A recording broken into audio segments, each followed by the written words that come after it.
Ibabalik ng Golden State Warriors yung kanilang 2021-2022 NBA season. Kung kulay asul ang jersey yon, ngayon sa jersey naman na kanilang gagamitin sa season na ito ay puti ang kulay. Maganda pa rin naman ang jersey ngayon, maski ako nga napabili pa.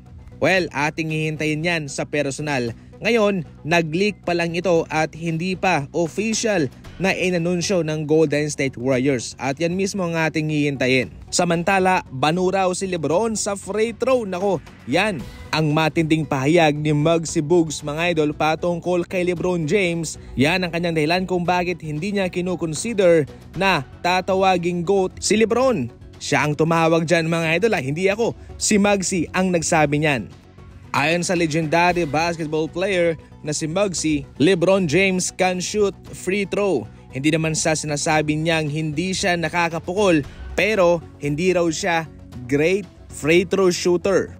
Unang-una, nagustuhan niya ang nagawa ni LeBron sa kanyang karera, kung saan naging consistent siya sa unang araw niya sa NBA at mapahanggang sa ngayon sa kanyang ika-21 taon sa basketball o sa NBA. Pero kung pag-uusapan daw yung game of basketball, doon na naghihiwalay ang usapan kay Michael Jordan at kay LeBron. Napakasimple lang naman daw yung comparison.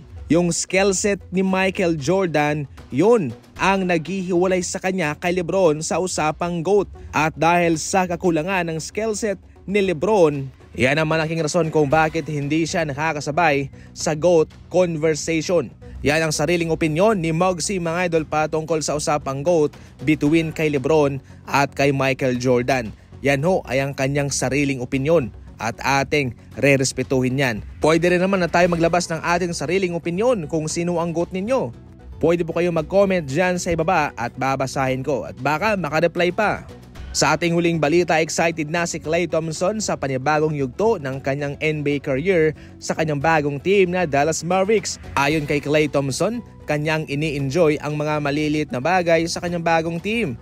At minsan daw, nagugustuhan niya ring mamasyal sa syudad ng Dallas kung saan siya ay nakakasalamuha ng iba't ibang tao at syempre yun daw ho ang nagmo-motivate sa kanya para pagbutihin pa ang kanyang laruan ngayon sa Dallas Mavericks and hopefully matulungan niya ang mga itong mag-contend for championship. Pinag-usapan natin sa nakaraang video natin kung gaano kalakas itong bagong team ni Klay Thompson. Kay Luka pa lang, kay Kyrie Irving pa lang, solve na solve pa. At maibibigay pa ni Klay Thompson yung kanyang defensive ability at higit sa lahat yung kanyang shooting. Aba, siguradong magiging delikado silang team sa Western Conference.